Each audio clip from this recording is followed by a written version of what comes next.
সূরার নাম সূরাতুল বুরুজ। কোনো ভূমিকা হবে না, সরাসরি আলোচনা শুরু হবে। সূরার নাম সূরাতুল বুরুজ। বলেন তো সূরার নাম কি? কোরআনুল কারীমের 85 নম্বর সূরা। কত নম্বর সূরা? আমি একটু পরে পরীক্ষা নিব ইনশাআল্লাহ। পারবেন তো ইনশাআল্লাহ পরীক্ষা দিতে? ঠিক আছে ইনশাআল্লাহ। সম্মানিত হাজিরিন, এই সূরার ভিতরে আয়াতে কারিমা আছে 22টি। একটু সবাই বলেন তো আয়াত আছে কয়টি? মুখস্থ রাখেন, একটু পরে পরীক্ষা হবে। এই সূরার ভিতরে রুকু আছে 1টি। বলেন রুকু আছে কয়টি? সম্মানিত হাজিরিন, এবার আসুন এই সূরার ভিতরে শব্দমালা, লফজ, ওয়ার্ড, শব্দ আছে কতগুলো? এই সূরার ভিতরে শব্দ আছে 158টি। একটু জোরে বলেন তো শব্দ আছে কতগুলো? এবার আসুন এই সূরার ভিতরে হুরুফ, বর্ণ বা লেটার, অক্ষর আছে কতগুলো? এই সূরার ভিতরে অক্ষরমালা আছে 443টি বা 49টি, একটা ধরে নিলাম 443টি। বলেন তো অক্ষর আছে কতগুলো? সবাই বলুন। সূরাটি রাসূল করিম সাল্লাল্লাহু আলাইহি ওয়াসাল্লামের মাক্কি জীবনে নাজিল হয়েছে, এই জন্য সূরাটি মাক্কি। ইতিমধ্যে আমি এই সূরার সংক্ষিপ্ত পরিসংখ্যান আপনাদের সামনে উপস্থাপন করেছি। এখন আমি আপনাদের থেকে পরীক্ষা গ্রহণ করব ইনশাআল্লাহুল আজিজ। সবাই একযোগে বলেন সূরার নাম কি? হ্যাঁ, কত নম্বর সূরা? 85 নম্বর সূরা। বলেন তো আয়াত আছে কয়টি? 22টি। রুকু আছে কয়টি? 1টি। এবার বলেন তো শব্দ আছে কতগুলো? 158। 443 হলো অক্ষর। বলেন অক্ষর আছে কতগুলো? 443। এবার আসুন, সূরাটি মাক্কি না মাদানী? জোরে বলুন, মাক্কি না মাদানী? মাক্কি। ইতিমধ্যে এই সূরার সংক্ষিপ্ত তাফসীর কিন্তু শেষ। এখন আপনারা যেভাবে উত্তর দিয়েছেন মোটামুটি ভালো পেরেছেন, আলহামদুলিল্লাহ। আপনাদেরকে গোল্ডেন প্লাস দেওয়া যায় না, সাধারণ প্লাসও দেওয়া যায় না, আপনাদেরকে এ দিয়ে দিলাম, এ গ্রেডে পাস দিয়ে দিলাম। কি খুশি হয়েছেন? কথা বলে না, খুশি হয়েছেন? তো কোরআনুল কারীম পৃথিবীতে যত সাবজেক্ট আছে তার মধ্যে সবচাইতে দামি সাবজেক্টের নাম? জোরে বলুন, সবচাইতে দামি সাবজেক্টের নাম কোরআন। তো কোরআন যদি সবচাইতে দামি সাবজেক্ট হয়, তো সমস্ত সাবজেক্টের মধ্যে কোরআনের মধ্যে নাম্বার বেশি পাইতে হবে না কম পেলে চলবে? জোরে বলতে হবে। সবাই বলুন তো, ফিজিক্সের দাম বেশি না কোরআনের দাম বেশি? বায়োলজির দাম বেশি না কোরআনের দাম বেশি? কেমিস্ট্রির দাম বেশি না কোরআনের দাম বেশি? ইংরেজি লিটারেচারের দাম বেশি না কোরআনের দাম বেশি? সোশিওলজির দাম বেশি না কোরআনের দাম বেশি? ভূগোলের দাম বেশি না কোরআনের দাম বেশি? হায়ার ম্যাথমেটিক্সের দাম বেশি না কোরআনের দাম বেশি? বাংলা সাবজেক্টের দাম বেশি না কোরআনের দাম বেশি? মেডিকেল সায়েন্সের দাম বেশি না কোরআনের দাম বেশি? এবার ইঞ্জিনিয়ারিং বিশ্ববিদ্যালয়ে যারা পড়াশোনা করে, সবচাইতে দামি সাবজেক্ট হলো ট্রিপল-ই। এরপর আছে কম্পিউটার সায়েন্স। বলেন তো ট্রিপল-ইর দাম বেশি না কোরআনের দাম বেশি? কম্পিউটার সায়েন্সের দাম বেশি না কোরআনের দাম বেশি?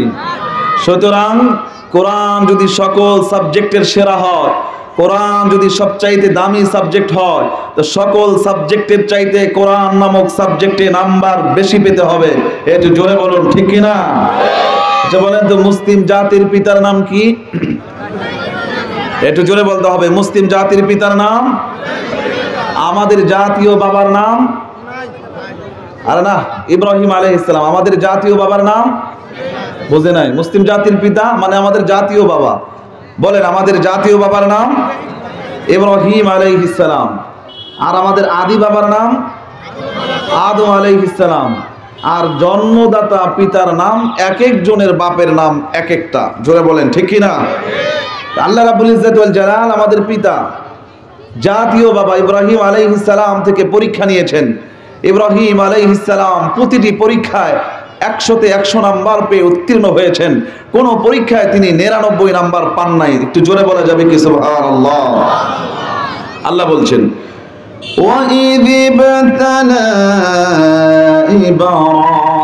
إِبْرَاهِيمَ رَبُّهُ بِكَلِمَاتٍ فَأَتَمَّهُنَّ وسماهن এই সাউন্ড বাড়াও।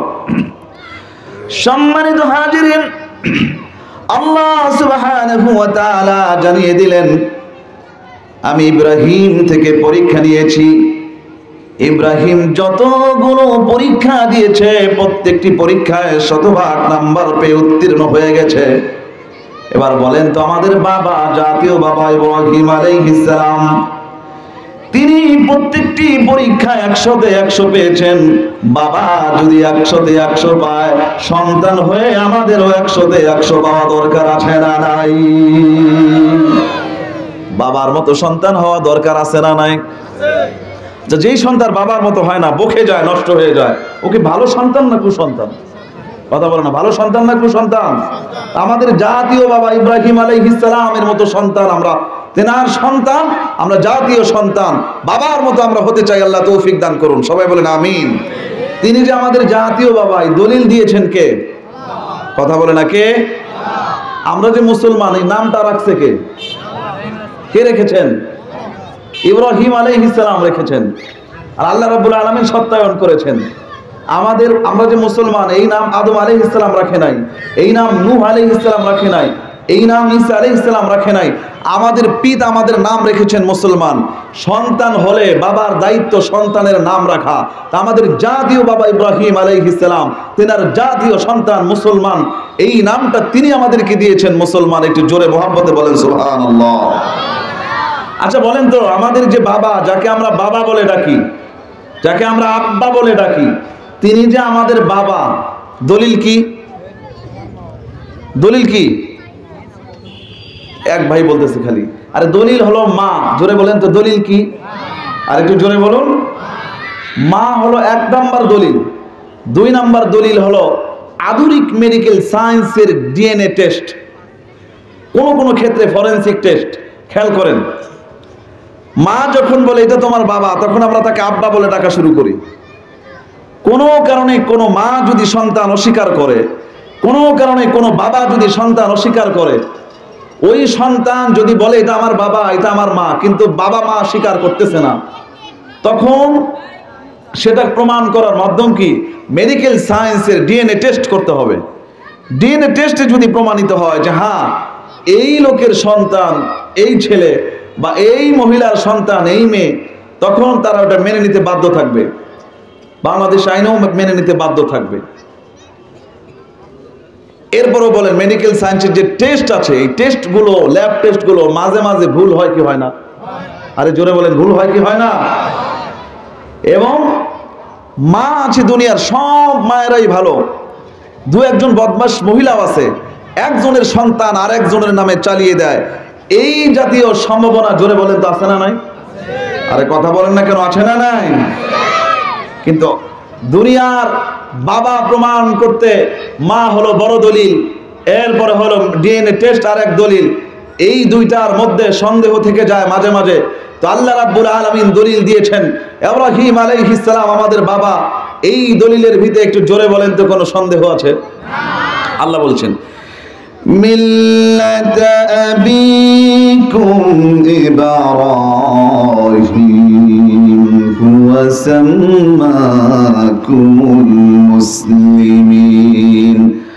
আল্লাহ সুবহানাহু ওয়া তাআলা বলেন, ইব্রাহিম আলাইহিস সালাম হলো মুসলিম জাতির পিতা, আর ইব্রাহিম আলাইহিস সালাম এই জাতির নাম রেখে দিয়েছেন মুসলমান। জোরে বলা যাবে কি সুবহানাল্লাহ?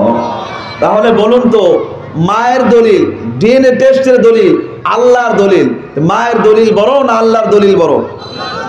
জোরে বলতে হবে, মায়ের দলিল বেশি গ্রহণযোগ্য না আল্লাহর দলিল বেশি গ্রহণযোগ্য? তার মানে ইব্রাহিম আলাইহিস সালাম যে আমাদের জাতীয় পিতা, এই দলিলটা স্বয়ং দিয়েছেন আমাদের আল্লাহ। আমাদের জন্মদাতা পিতার চাইতেও আমাদের জাতীয় বাবা ইব্রাহিম আলাইহিস সালামের দাম, একটু জোরে বলতে হবে, কম না বেশি?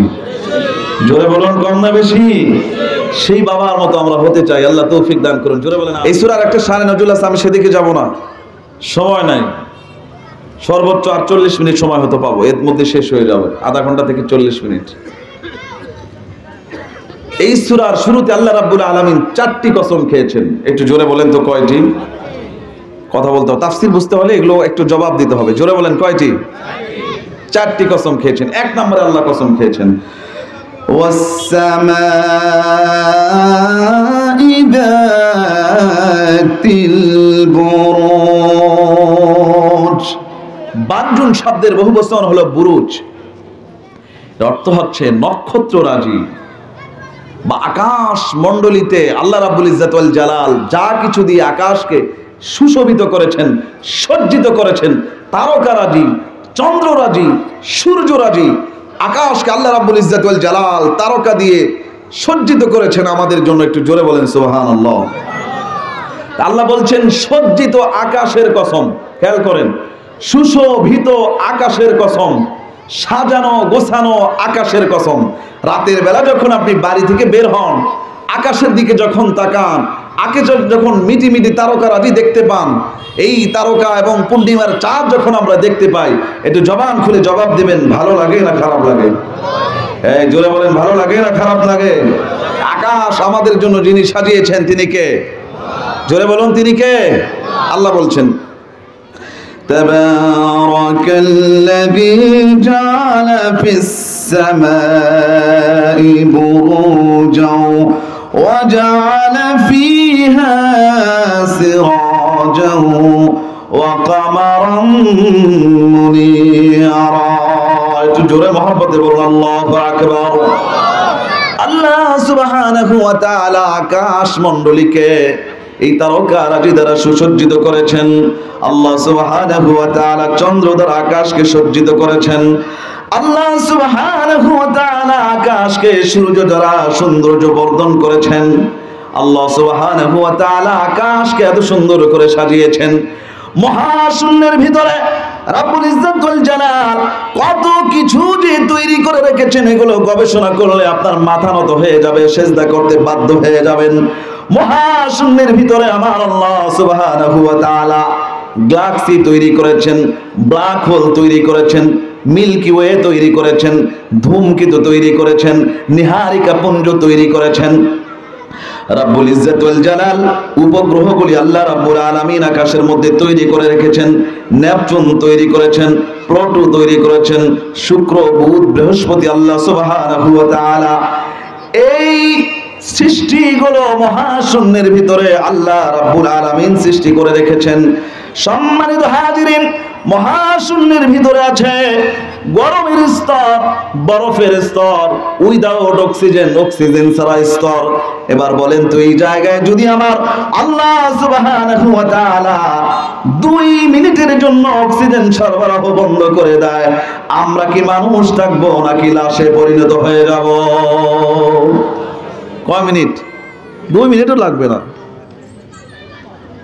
আল্লাহ রাব্বুল আলামিন আকাশ রাজ্যে অক্সিজেন বিহীন স্তর তৈরি করে রেখেছেন। মহাশূন্যকে আল্লাহ রাব্বুল আলামিন এত এত ক্যারিসমেটিক বস্তু দিয়ে আল্লাহ রাব্বুল আলামিন সৃষ্টি করেছেন। আমার আল্লাহ সুবহানাহু ওয়া তাআলা ওই আকাশ সাজানো গোছানো আকাশের কসম আল্লাহ রাব্বুল আলামিন খেলেন।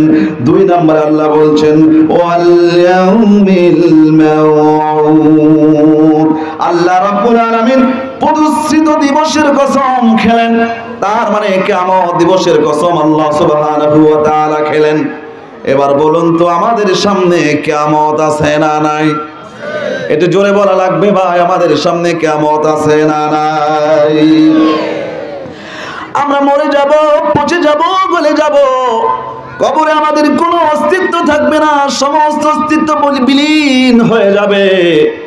এমনকি মাথার চুলগুলো পর্যন্ত বিলীন হয়ে যাবে। স্কেলেটন, কঙ্কাল যেটা আছে সেটাও বিলীন হয়ে যাবে। হাড্ডিরও কোনো অস্তিত্ব থাকবে না, সব ধ্বংস লীলায় পর্যবসিত হয়ে যাবে। বলুন তো, আমার আল্লাহ সুবহানাহু ওয়া তাআলা আবার অস্তিত্ব দিয়ে আল্লাহর আদালতে, আল্লাহর স্পেশাল ট্রাইব্যুনাল, আল্লাহর স্পেশাল ট্রাইব্যুনাল হাসরের মাঠে আমার আল্লাহ তাআলা আমাদেরকে দাঁড় করাতে পারবেন কি পারবেন না? সবাই বলেন না, পারবেন কি পারবেন না? আচ্ছা বলেন তো, প্রথমবার সৃষ্টির তুলনায় দ্বিতীয়বার সৃষ্টি করা কঠিন না সহজ? জোরে বলতে হবে, প্রথমবার সৃষ্টির তুলনায় দ্বিতীয়বার সৃষ্টি সহজ না কঠিন? আল্লাহ রাব্বুল আলামিন প্রথমে আমাদেরকে সৃষ্টি করেছেন আল্লাহকে কোনো বেগ পেতে হয় নাই। আল্লাহ সুবহানাহু ওয়া তাআলা যত সৃষ্টি আছে তার মধ্যে সবচেয়ে সুন্দর সৃষ্টি হলো মানুষ। মানুষের চাইতে সুন্দর কোন সৃষ্টি এই পৃথিবীতে নাই। মানুষ হলো সবচেয়ে সুন্দর। আমার আল্লাহ রাব্বুল আলামিন অন্য জায়গায় বললেন, লাকাদ খালাকানাল ইনসানা ফি আহসানি তাকওয়িম।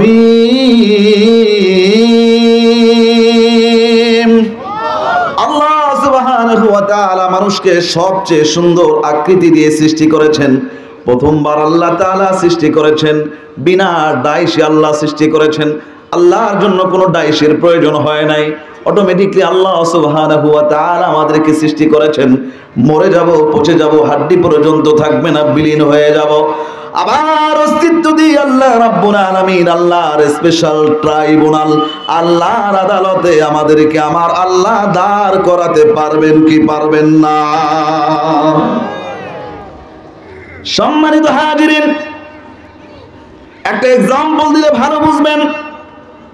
কোরআনুল কারীমের ভিতরে এই জন্য অনেকগুলো এক্সাম্পল আল্লাহ রাব্বুল আলামিন সেট করে দিয়েছেন। মানুষ মরে যাবে, মরে যাওয়ার পর আবার আল্লাহ তাআলা মানুষকে কেমনে জীবিত করবেন, এই জন্য আল্লাহ রাব্বুল আলামিন অসংখ্য অগণিত এক্সাম্পল দিয়েছেন, উদাহরণ দিয়েছেন। ওই যে আমাদের জাতীয় বাবা ইব্রাহিম আলাইহিস সালাম আল্লাহ রাব্বুল আলামিনকে বললেন, ও প্রভু,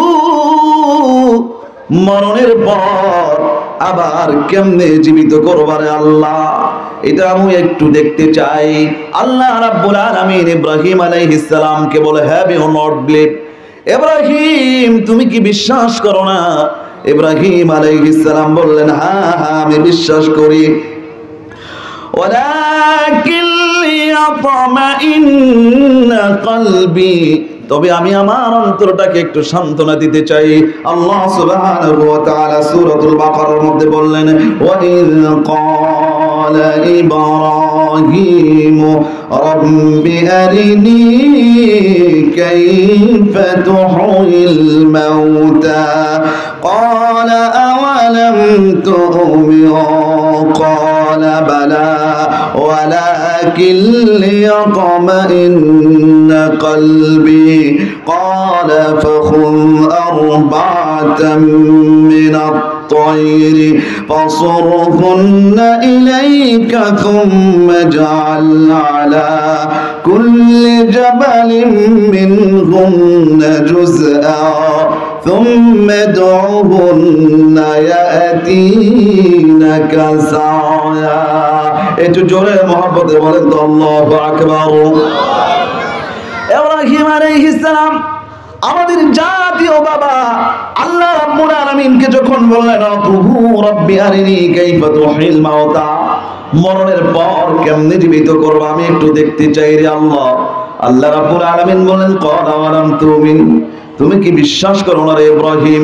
ইব্রাহিম আলাইহিস সালাম বললেন, ক্বালা বালা, হ্যাঁ আমি অবশ্যই বিশ্বাস করি। ওয়ালাকিন লিয়াতমাইন্না কলবি, তবে আমি আমার অন্তরটাকে একটু সান্ত্বনা দিতে চাই।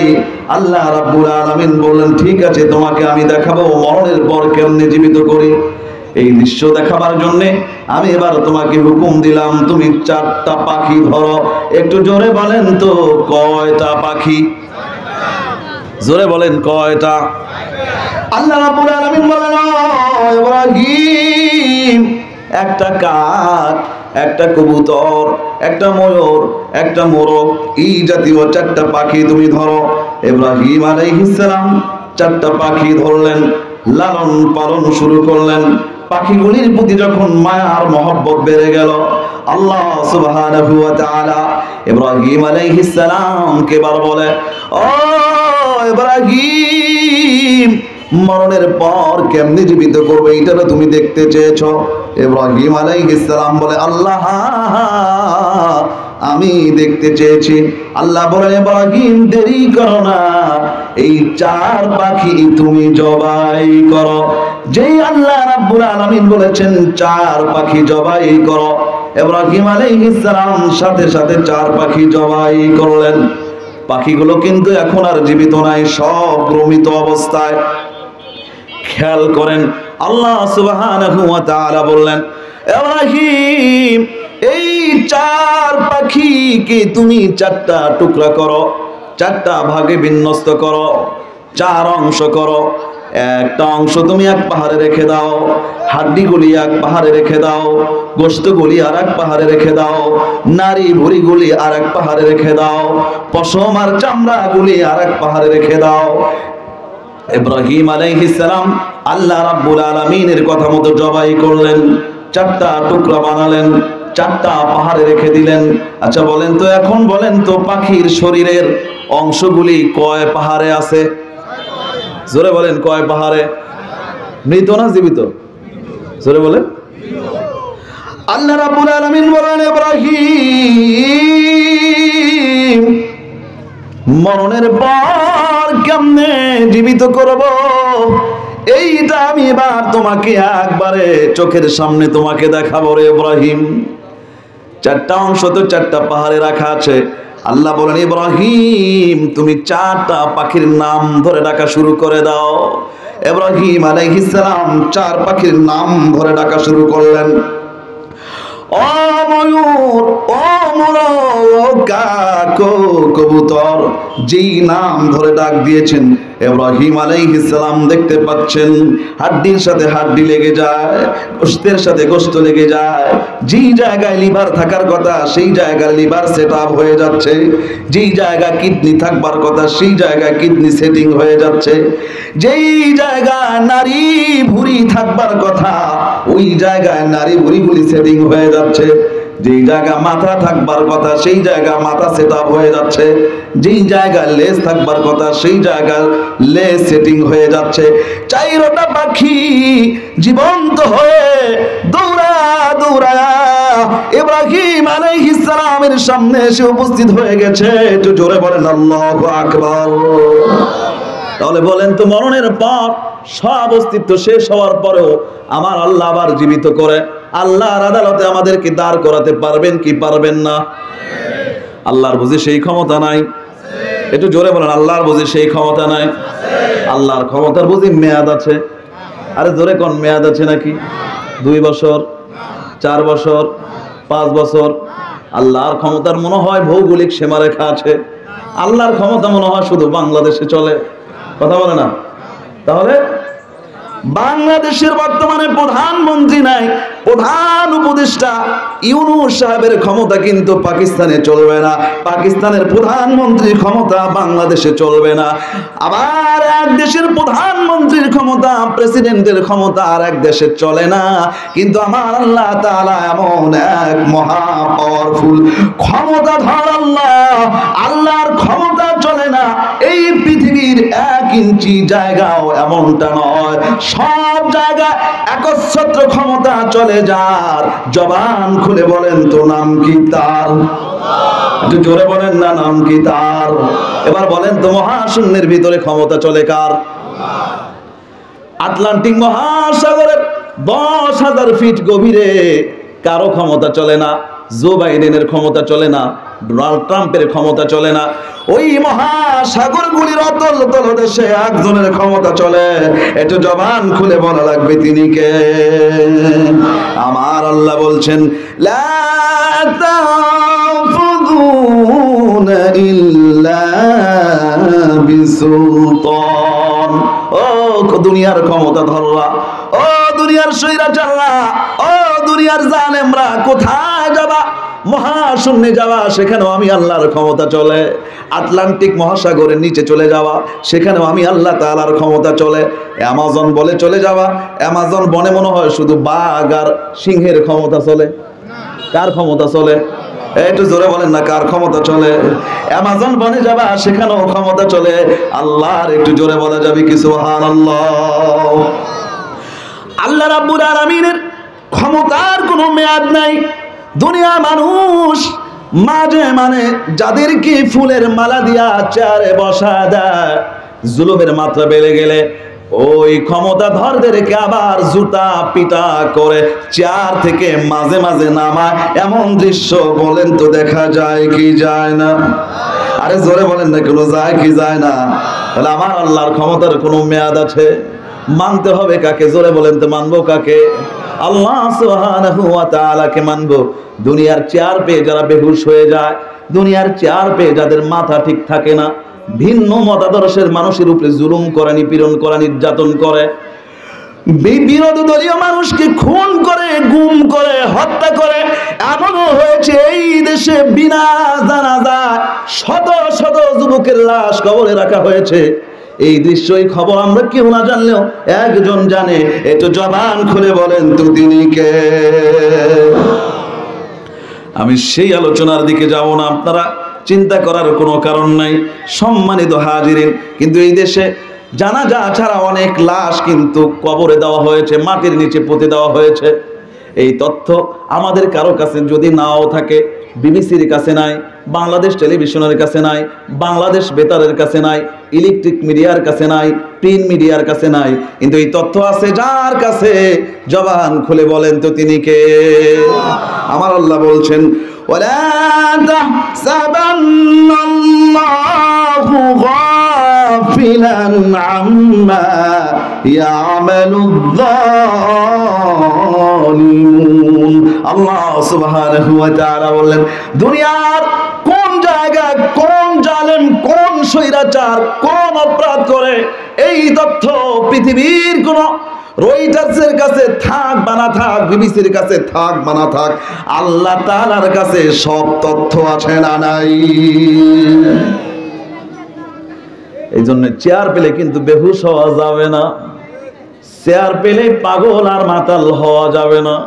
চিন্তা করা লাগবে, এই চেয়ার কিন্তু যে কোনো মুহূর্তেই আমানিতম্বের তলদেশ থেকে জনগণ সরিয়ে দিতে পারে। পারে কি পারে না? একজনের চেয়ার চিরস্থায়ী, তিনি কে? যারা বলেন একজনের চেয়ার চিরস্থায়ী, তিনি কে? একজন কোরআনুল কারীমের সবচাইতে শ্রেষ্ঠতম আয়াত চেয়ারের আয়াত। চেয়ার নামে আল্লাহ রাব্বুল আলামিন একটা আয়াত নাজিল করেছেন কোরআনে, 6666 আয়াতের মধ্যে সবচাইতে দামি আয়াত, সবচাইতে শ্রেষ্ঠতম আয়াত চেয়ারের আয়াত, আয়াতুল কুরসি। এটা হলো কোরআনের সবচাইতে শ্রেষ্ঠতম আয়াত।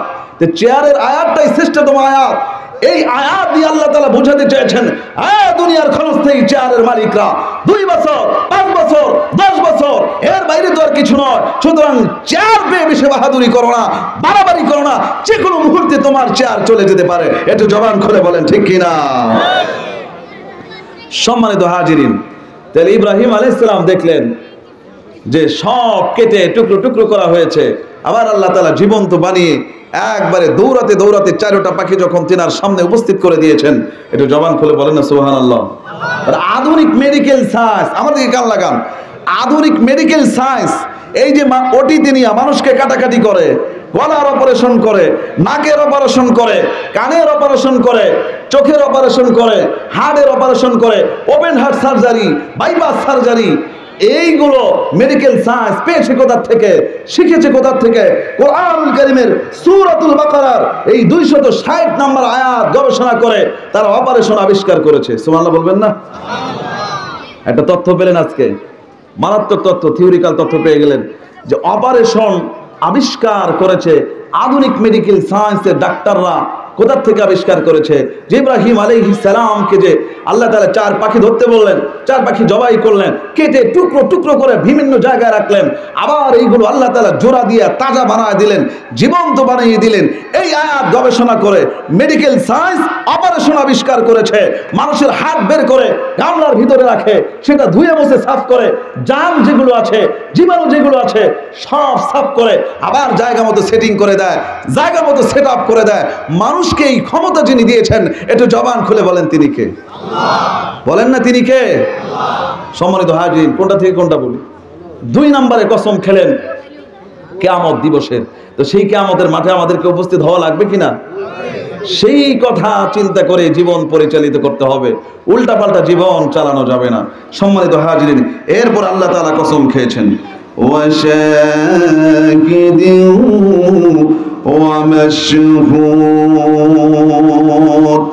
আল্লাহ সুবহানাহু ওয়া তাআলা 2টি কসম খেলেন। একটা হলো জুমার দিনের কসম আল্লাহ তাআলা খেয়েছেন, আর একটা হলো আরাফার দিনের কসম।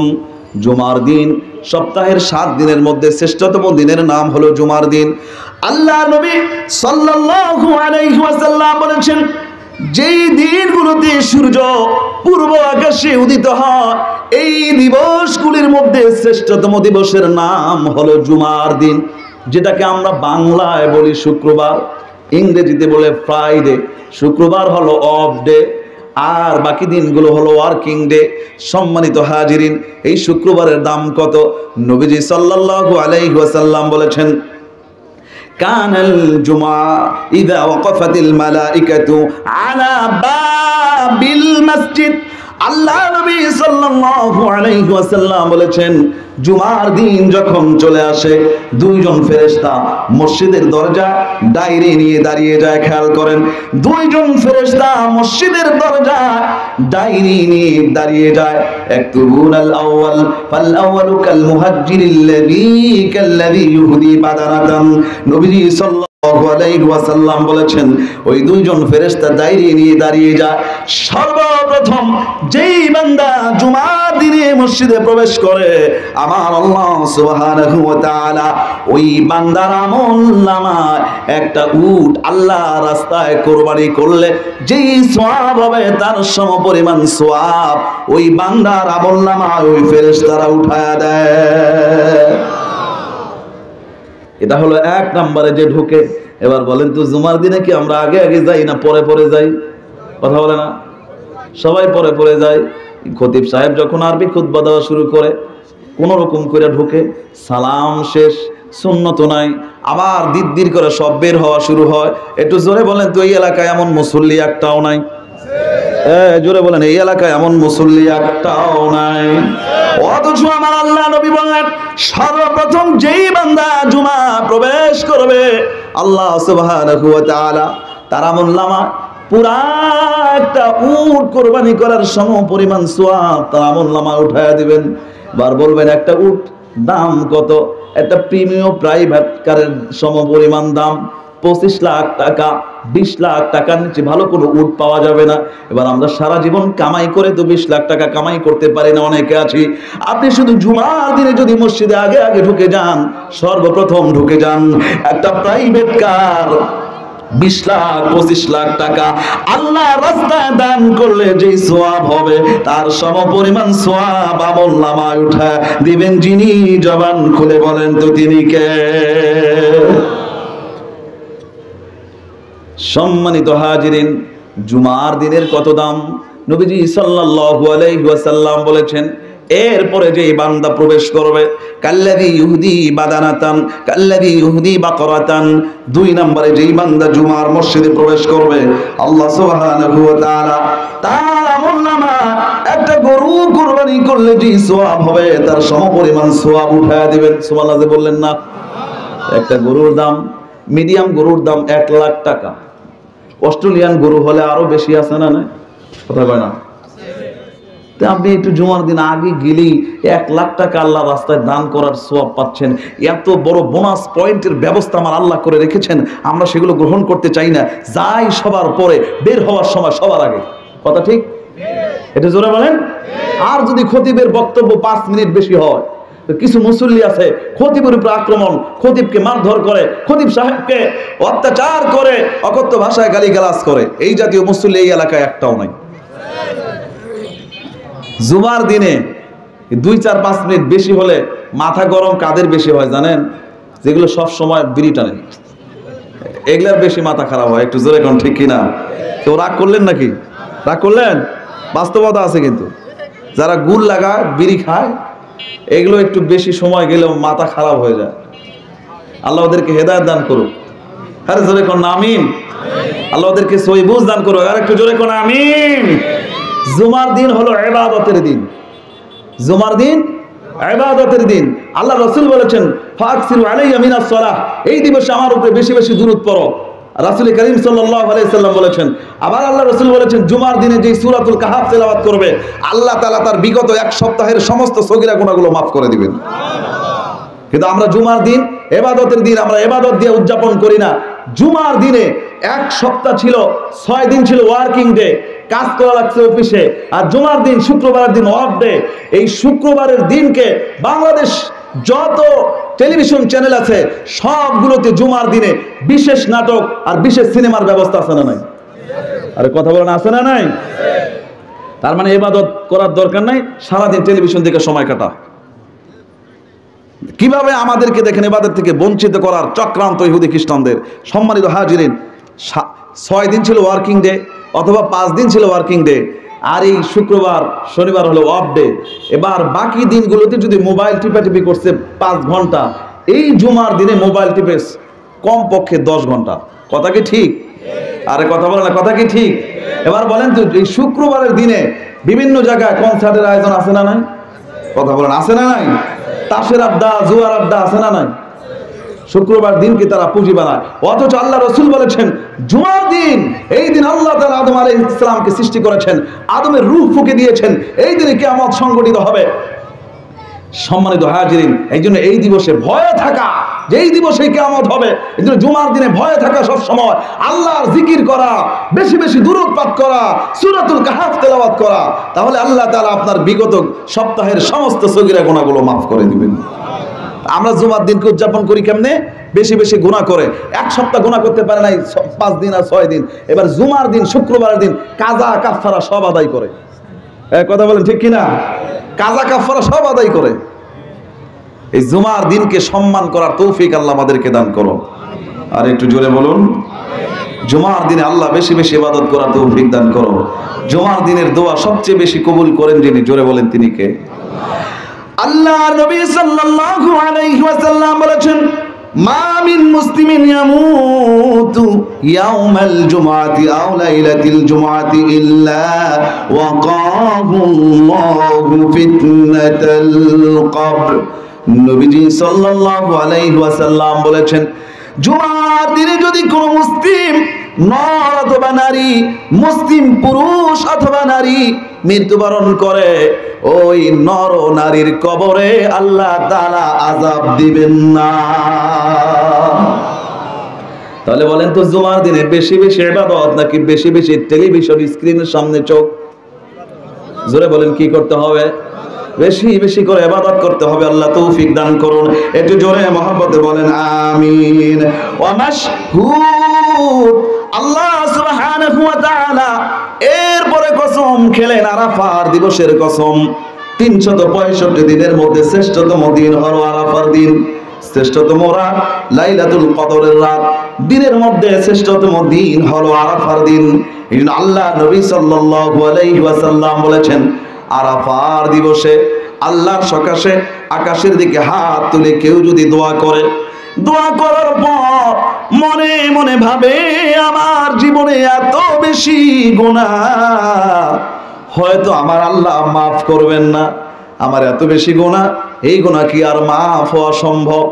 আরাফার ময়দানে হাত তুলে দোয়া করে, এরপরে যদি কেউ এইরকম চিন্তা করে হয়তো আমার গুনাহ মাফ হবে না, নবীজি বলছেন সে অন্যায় করলো, সে অন্যায় করলো। কারণ আরাফার মাঠে দাঁড়িয়ে আরাফার দিবসে যত দোয়া করবেন সমস্ত হালাল দোয়া কবুল করে নিবেন যিনি, জবান খুলে বলেন তো তিনি কে? আল্লাহ তাআলা আমাদের সবাইকে আরাফার ময়দানে হাজিরা দেওয়ার তৌফিক দান করো। আমি যে বললেন না, কত বড় দোয়া করছি, হিসাব করছেন? আরাফার ময়দানে যাওয়া মানে আপনি হাজির সাহেব হয়ে যাবেন। আল্লাহ আমাদের সবাইকে আরাফার ময়দানে হাজিরা দেওয়ার তৌফিক দান করো। আল্লাহ কাফনের কাপড় পরার আগে ইহরামের কাপড় পরায়া তোমার বাইতুল্লাহ আর আরাফার ময়দানে হাজিরা দেওয়ার তৌফিক দান করো। জবান খুলে বলেন আমিন। আল্লাহ রাব্বুল আলামিন চারটি কসম খেলেন। 1 নম্বরে সজ্জিত আকাশের কসম আল্লাহ রাব্বুল আলামিন খেলেন।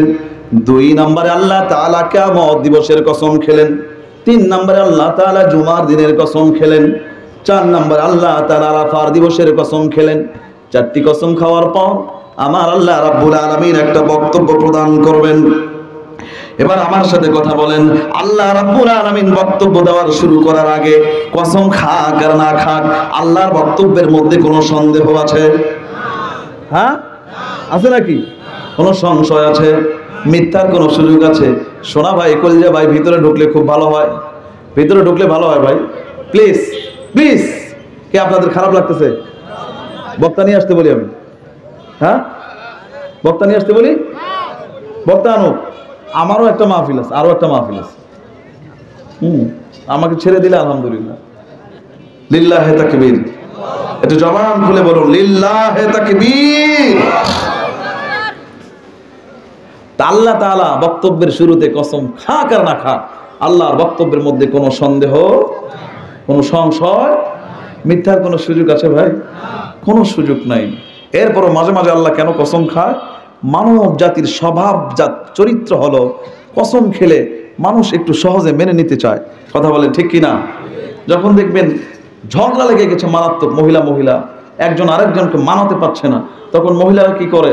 নিজের সন্তানের মাথায় হাত রেখে বলে, এই যে মুই মোর ছাওয়ার মাথাত হাত থুইয়া কসম খানো মুই এই কাজ করম নাই। এই জাতীয় কথা মহিলারা বলে কি বলে না? জোরে বলেন, বলে কি বলে না? বক্তব্যের গুরুত্ব বোঝাবার জন্যে, সত্যায়ন করবার জন্যে মানুষ কসম খায়। তাই মানুষের চরিত্র হলো কসম খেলে মানুষ সহজে বুঝতে চায়। আর আল্লাহর বক্তব্যের শুরুতে আল্লাহ কসম খাক আর না খাক, আল্লাহর বক্তব্য মহাসত্য। তারপরও মানুষের স্বভাব যার চরিত্রের চিন্তা করে আল্লাহ তাআলা মাঝে মাঝে কসম খেয়েছেন। একটু জোরে বলেন সুবহানাল্লাহ। চারটা কসম খাওয়ার পর আল্লাহ তাআলা একটা বক্তব্য দিচ্ছেন।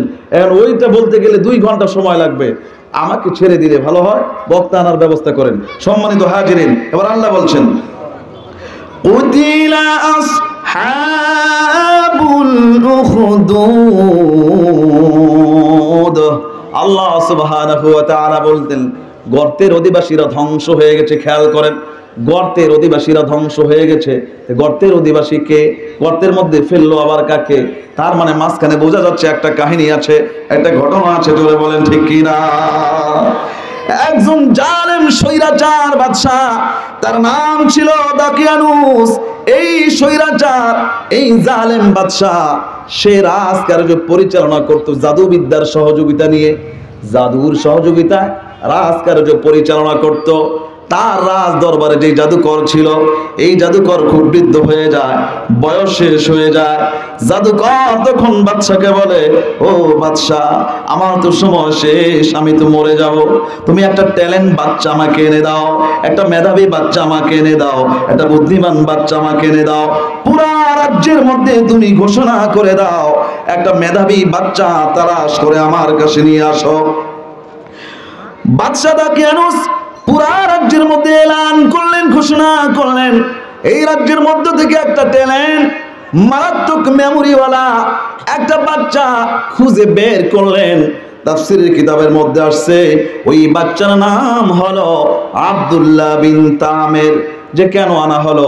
এই বুড়ো জাদুকর এই ছোট্ট বালককে জাদু বিদ্যা শিক্ষা দেবে, আর জাদুর সহযোগিতায় তুমি তোমার রাজকার্য 2041 সাল পর্যন্ত চালিয়ে যাবে। বুঝে নাই? হ্যাঁ, যে আমি তো বুড়ো হয়ে গেলাম, একটা ছোট্ট বালক আমাকে এনে দাও, বুদ্ধিমান, ও জাদু শিক্ষা করবে, আর জাদুর সহযোগিতায় তোমার রাজকার্য পরিচালনা করতেই থাকবা তুমি 2041 সাল। এবার 2041 সালের কি কোনো গ্যারান্টি আছে? আরে জোরে বলা লাগবে ভাই, 2041 সালের কোনো গ্যারান্টি আছে নাকি? এবার বলেন জাদু কি জায়েজ না হারাম?